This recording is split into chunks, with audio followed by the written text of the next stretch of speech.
It was the beginning of the end for the Third Reich. By late July 1944, the D-Day landings of the Western Allies that had taken place in Normandy on the 6th of June 1944 had been consolidated. Troops and arms were being shipped over to the continent in ever greater numbers. Direct ground attack on the Reich itself was now in prospect. On the Eastern Front, the Red Army, in its massive offensive, Operation Bagration, launched just over a fortnight after D-Day, had smashed through the defences of the Wehrmacht's Army Group Centre, an immense formation of 48 divisions in 4 armies and pivotally placed over a 700-kilometre stretch of the enormous front, inflicting huge losses, and had advanced more than 300 kilometres. To the south, Rome had fallen to the Allies, and German troops were engaged in fierce rearguard fighting near Florence. Meanwhile, ever more German towns and cities were exposed to relentless devastation from the air. With resources and manpower stretched to the limit and hugely inferior to the combined might of the enemy, now forcing back the Wehrmacht from the east, west and south, the writing was on the wall for the Hitler regime. At least, that was how the Western Allies saw it.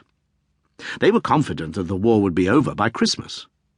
Viewed from Germany, it was a different matter. Here, attitudes about the state of the war and Germany's prospects varied widely. Whether at the elite level, among the civilian and military Reich leadership, or among the public on the home front and the millions of men under arms. Defeatism, reluctant acceptance that the war was lost, realistic acknowledgement of overwhelming enemy strength, waning belief in Hitler, and fears for the future were more evident by the day. On the other hand, support for the regime, not just among Nazi fanatics, was still widespread, and many in high places and low still refused to contemplate the prospect of defeat. Their thinking ran along the following lines. The enemy, the unholy coalition of the Western democracies and the Communist Soviet Union, could still be repulsed if the war effort could be revitalized. In the event of a serious reverse, the enemy could split apart. New, devastating weapons were on the way and would bring a sharp turn in war fortunes, and if subjected to significant military setbacks, the Allies would be forced to entertain a settlement, leaving Germany some of her territorial gains and peace with honour. Such thoughts were by no means moribund in the summer of 1944. Among the mass of the population, however, the predominant feeling in mid-July 1944 was one of mounting worry and anxiety. Whatever their carefully couched criticisms of the regime's leaders, including Hitler himself, and in particular of the Nazi Party and its representatives, the great majority of ordinary citizens were still unhesitatingly loyal in their support for the war effort. The mood was anxious, not rebellious. There was no trace of anything similar to the growing unrest that eventually burst into open revolution in 1918, despite Hitler's pathological fixation with the internal collapse of that year.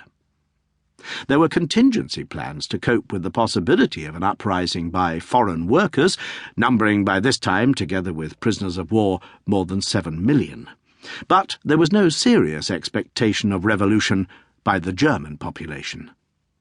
Regional reports of the SD, Sicherheitsdienst, security service, indicated an increasingly apprehensive mood, falling to 0 point, producing deep depression and amounting to an anxiety psychosis and creeping panic in the light of the Red Army's advance in the east.